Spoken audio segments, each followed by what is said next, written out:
Welcome to this explainer, where we're going to explore how the biblical Genesis narrative fundamentally challenged the ancient world's understanding of humanity and the cosmos.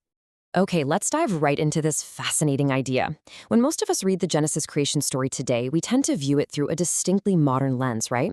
We're asking modern questions about physics, precise timelines, and material origins. But what if Genesis wasn't actually written as a literal chronological timeline?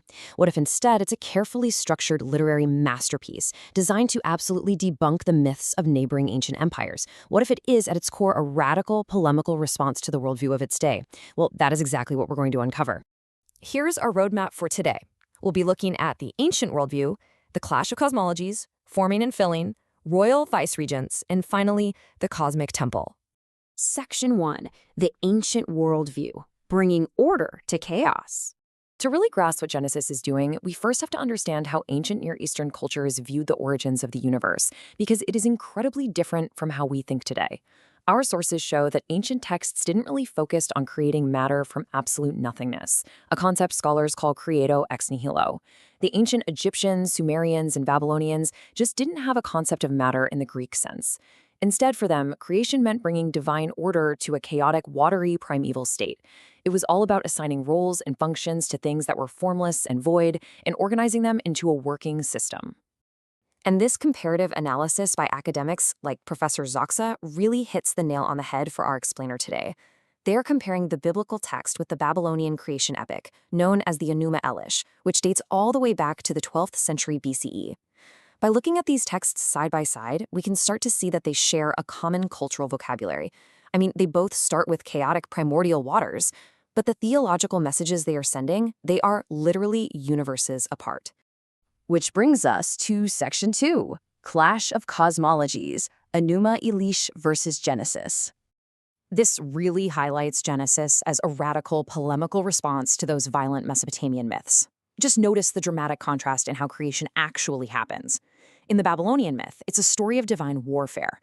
The younger gods are making too much noise, so the older gods decide to destroy them. It results in this massive cosmic battle where the champion god, Marduk, violently slays the saltwater goddess Tiamat, slices her carcass in half like a mussel, and uses her body to build the sky and the earth.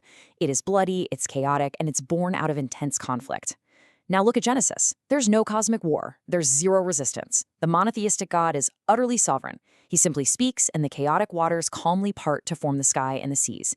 The contrast there is completely intentional, and honestly, it's breathtaking. Section 3, Forming and Filling, the poetic symmetry. Having seen how order was established, let's examine the poetic internal structure of the Genesis creation week itself. When we look closely at the text, we find an incredible literary structure called the framework interpretation. Genesis 1 is divided into two parallel triads. Remember how Genesis 1:2 says the earth was formless and void? Well, the first 3 days resolve that formlessness by forming the environments. Day 1 separates light and dark. Day 2 separates the sky and waters. Day 3 separates the dry land and vegetation. Then, days 4 through 6 resolve the void by filling those specific realms with their corresponding rulers. Day 4 fills the light and dark with the sun, moon, and stars. Day 5 fills the sky and waters with birds and fish. And Day 6 fills the land with animals and, ultimately, humans. It's like a giant puzzle coming together, a stunning display of poetic symmetry. So the crucial takeaway here is that this highly regimented narrative uses the days of the week as picture frames to organize the theological history of creation. The days act as a literary framework. Moses is essentially presenting God as a master craftsman, a worker who goes about his creative labors in a very deliberate sequence and then rests on the seventh day. This isn't just about how the physical dirt was made, you know? It's a profound theological message mapping out a 6-day work and 1-day rest pattern for humanity to follow. Section 4, Royal Vice-Regents, Slaves versus Kings. This brings us to a massive paradigm shift in the ancient world regarding the value of humanity. In the brutal Babylonian worldview of the Enuma Elish, humanity is just an afterthought.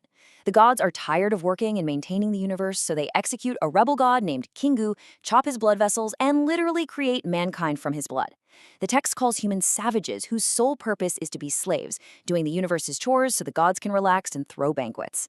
That is how the surrounding cultures viewed human worth, low, disposable, and born from demonic blood. Pretty bleak, right? But Genesis completely upends this narrative. The creation week reaches its absolute crescendo on the 6th day. Humanity is not an afterthought born out of violence. Humanity is the pinnacle of the ordered cosmos.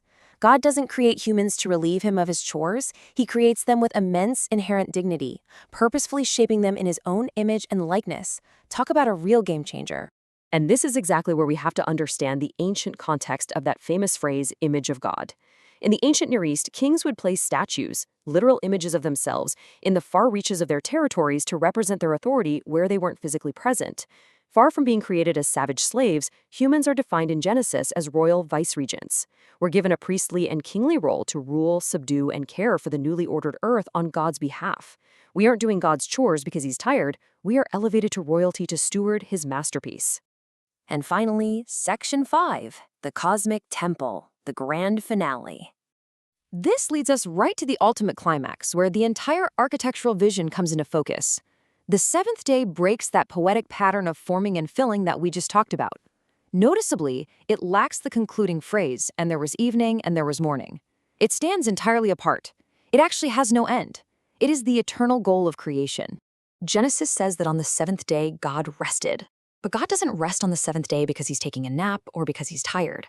In the ancient world, the word rest meant something very specific.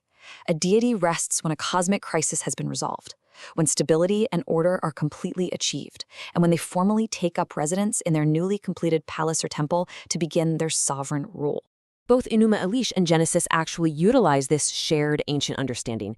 In Babylon, a literal ziggurat temple is built for Marduk to rest in, but in Genesis, the text implies something far more breathtaking.